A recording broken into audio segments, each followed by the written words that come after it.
Hi guys, and welcome back to the channel. I'm Dharma Helper, and this is DH Reviews. This is my Season 1, Episode 10 review of Constantine. If you missed any of my previous Constantine reviews, there will be a link in the description as well as an annotation behind me on the screen. You can go ahead and click any of those, and they will take you to my Constantine playlist that has all of my reviews in it, so you can get caught up on those. Also, I'll go ahead and put down in the description all my other reviews. You can check those out on a show-by-show basis, depending on what you're interested in and what kind of discussion you want to look at. So with all that being said, let's get down to this review, and let's talk about Season 1, Episode 10 of Constantine, called Quid Pro Quo. And in this episode, a powerful, or newly powerful, I should say, wizard named Felix Faust is stealing the souls of people and using those souls to supplement his power and grow his power. And one of the souls he ends up stealing is the soul of Chaz's daughter. And he's able to do this, again, as part of the Rising Darkness. Felix Faust is, we learn in the episode, is was a much weaker sort of second string, sort of apprentice wizard to a lot of other wizards and things like that. And then when the Rising Darkness hit, his power grew to a point where he'd been trying to accomplish, and he was able to steal these souls and to grow his power. So in the episode, we deal with a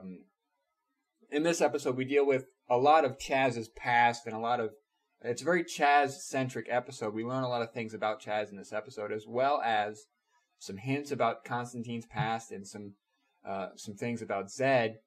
And again, the idea that the Rising Darkness is growing to a point where it's supplementing a lot of power and it's creating a really big problem. So with that all being said, that's the story of the episode. Let's talk now about the characters, and let's begin with Chaz.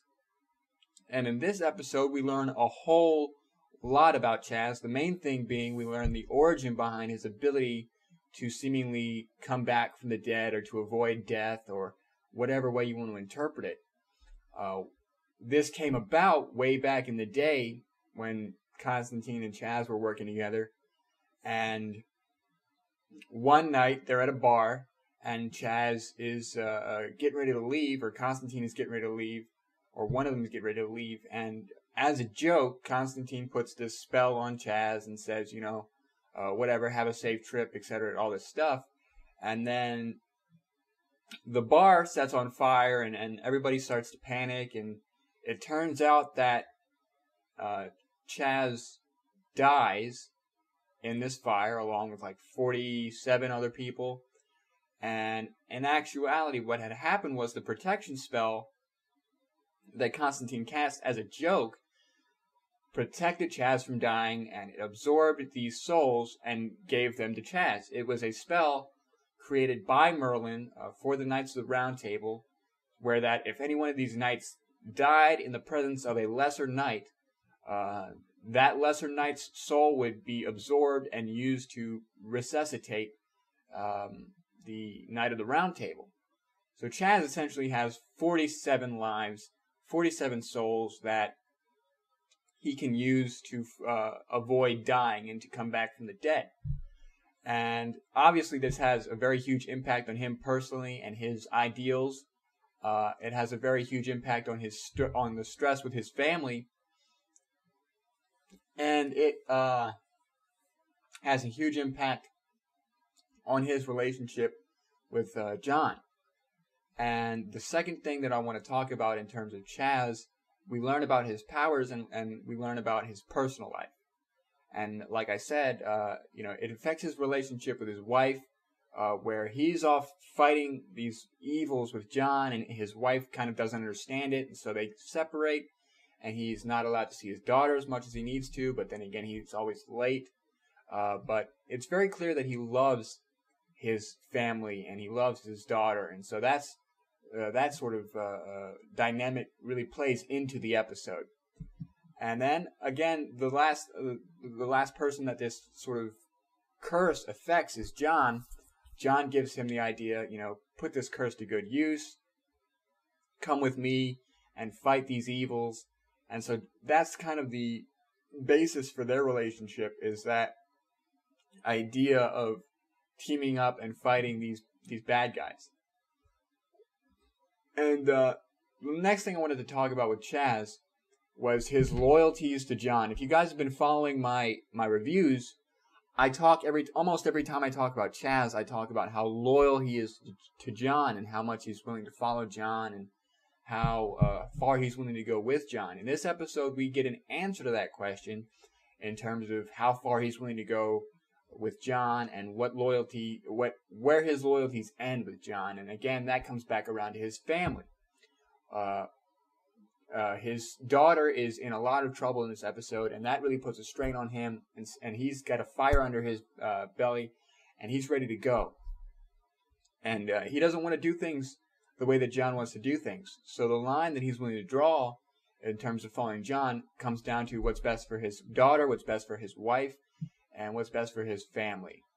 And I thought that was very important to establish that in this episode, and I'm glad we got to see that aspect of Chaz, that he's not just a blind, loyal follower of Constantine, that he's actually able to think for himself and to draw a line and say, you know what, Constantine, John, you're wrong in this. I'm sorry about that, but I'm going to do what's best for me. I'm going to do what's best for my daughter. And I thought that was important to establish that in this episode. So that covers my thoughts on Chaz. I think if I come back to anything, I'll come back to it. But that covers my thoughts on Chaz for this episode. Again, really solid episode for him. I'm glad we got a lot of answers about his abilities and about his personal sort of character. So that kind of transitions into talking about Constantine for this episode. And there were two major things that I wanted to address with Constantine in this episode. The first being how that curse relates to John and what it means about John and his relationship with Chaz and his relationship with magic. And to me, again, it comes back to that thing that Papa Midnight said way back in a couple episodes ago, where he said that John was a magpie of magic. He's sort of a jackass of all trades. And the idea that John did this on accident, as a joke, as a prank almost, it sort of speaks to that mentality of being a magpie of magic, treating magic like a joke, not really having the respect or the discipline for magic that people like Papa Midnight and Felix Faust have. Felix talks to John very much in the same way in this episode, talking about, you're not really as much of a magician or as much of a respected sort of guy as I am. I treat, everything that I do with dignity and respect. And you have to admit, right? Even though Papa Midnight and Felix Faust are obviously not good people, they do treat magic and the occult and everything that they do with some level of respect or scholarly admiration or diligence that Constantine lacks. And again, I think that was very well illustrated in this episode, not only in his interaction with Felix, but in the idea that he was able to use a spell created by perhaps one of the most powerful magicians of all time, Merlin. He was able to use that spell, but he did so as a joke. He treated it like a joke. And I think we got a hint of that kind of coming back on him and the weight that he felt on that in offering Chaz to come help him fight these demons. I think he did that as much to help himself as he did Chaz, because he recognizes that he put a great burden on Chaz. And to help him shoulder that burden, he offered to, take Chaz under his wing. He wouldn't say anything like that out loud, because he's John Constantine, but I think that that's his mentality. His thought process is that he feels very guilty that he put his friend through that, and so he tries to redeem himself in that regard. And I think that also speaks to his idea of shouldering a lot of demons himself.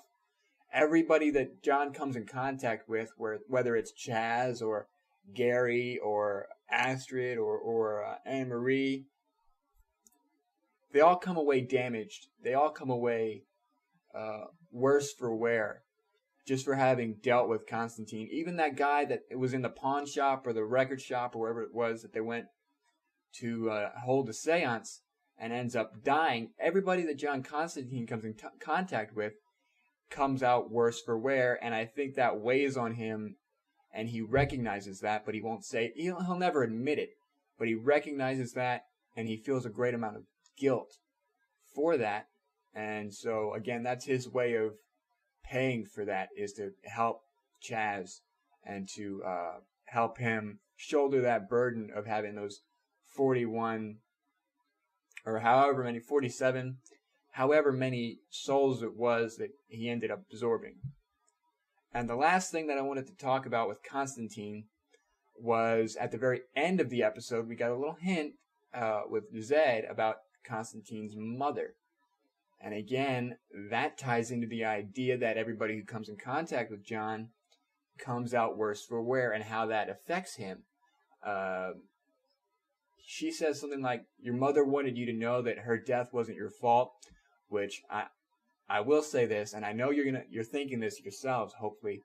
That does sound a little bit cheesy and a little bit cliche in terms of, character development, but it makes sense with John and with what they've been setting up with John and the Newcastle group and Chaz and everybody sort of having that mentality of, again, if you come into contact with John, you're going to come out worse for wear. And his guilt of that probably started with his mother and with whatever happened to her, and hopefully we'll learn about that either this season or next season. Hopefully next season, again, fingers crossed.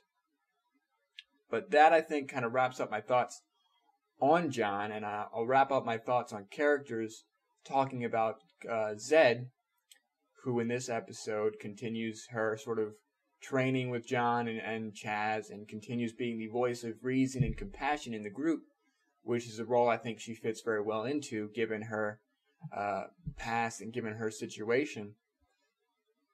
And we learn a little bit more about the Crusade and how her father wants to use her as sort of a weapon or whatever the case may be. And she pretty much says to Constantine and has a conversation with Constantine regarding the Crusade and how they're going to address that. So that's interesting in its own regard.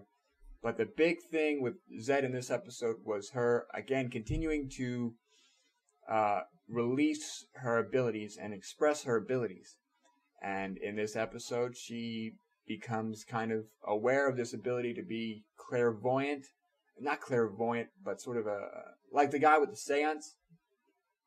She replicates that ability, and she may be doing too much too quickly, as it has a really big effect on her, and she kind of shorts out a circuit or a fuse, as Constantine says. And so that's an interesting concept, the idea that these psychic energies take a toll on somebody and can affect them and hurt them if they do too much too quickly. It's like a muscle that you have to work out and work up before you can start like lifting 500 pounds or whatever you want to take away from that analogy. And that's going to be interesting to see the repercussions of that moving forward and how that plays into the rest of the season, and her sort of, what we learned was, what we saw was a limited ability with these drawings, but has sort of spread out into clairvoyance, astral projection, all these different abilities that she has, and obviously that the Crusade wants to utilize for whatever reason. So it's going to be kind of interesting to see these last 3 episodes play out and see what more she can do and why the Crusade wants her and how they're able to utilize those abilities to their advantage to further whatever cause it is that they might believe in. And that kind of wraps up my thoughts on Zed. I really enjoyed her sort of contribution to the episode again. The main thing being her abilities and her revelations with John and how close they're becoming. And that's going to play an interesting part. Again, wrapping up my thoughts on Zed here, the last thing I really wanted to talk about and address was that, in this episode, Chaz's wife says again to Zed, stay away from John Constantine. And we've been hearing that episode after episode after episode. But Zed remains loyal and true to John through all of this. And I think there's going to come a point where that breaks. We saw Chaz's limit in this episode. And Chaz is perhaps even more loyal than Zed to me, right? To me, Chaz seems like he's more loyal to John than anybody else. And so what is the point where Zed is going to have that decision to stay with John or to leave John or to betray John or to stay true to John? And what is she going to choose? What is she willing to sacrifice in her relationship with John?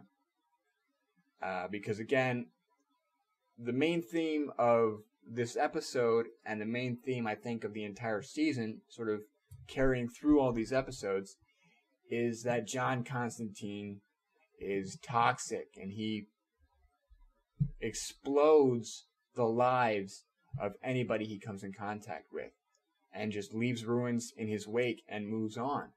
He may carry bits and pieces of that with him, but everybody else sort of has to deal with that.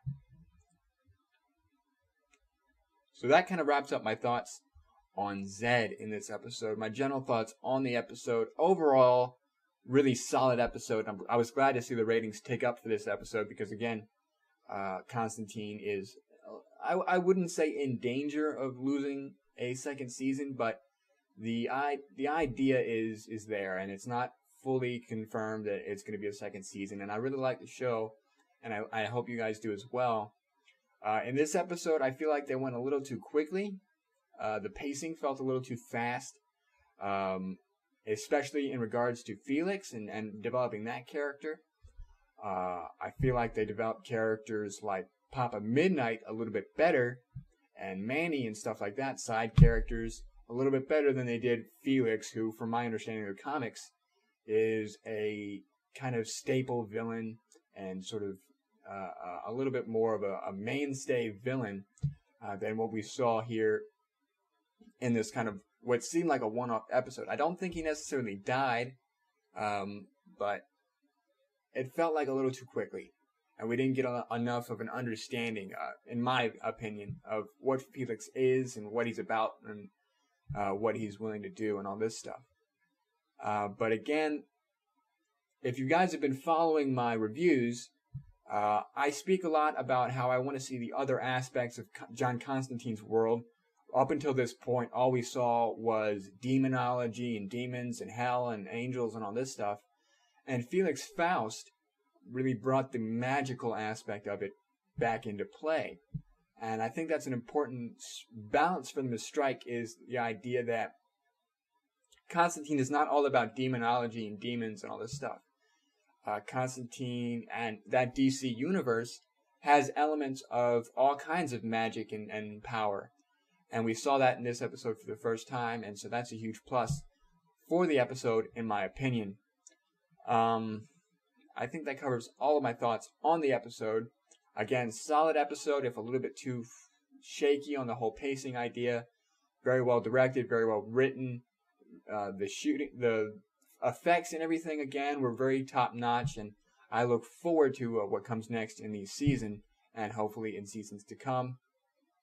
So with that all being said, thanks for watching this review, guys. If you liked it, leave a thumbs up, leave a like so I know I'm doing the right things here. If you have anything you want to add, hit me up in the comments section or on Twitter at the DH Reviews. There will be links for that in the description of the video. If you want to check out all my other reviews, there will be links for those in the description of the video. If you want to see more reviews like this, subscribe to the channel and you'll see those reviews as they come out. I'm a little bit behind on some of my reviews, but I'm going to try and really get down into it this week and catch up on a lot of things like Gallivant, Scorpion. But with all that being said, guys, thanks so much for your patience and your support.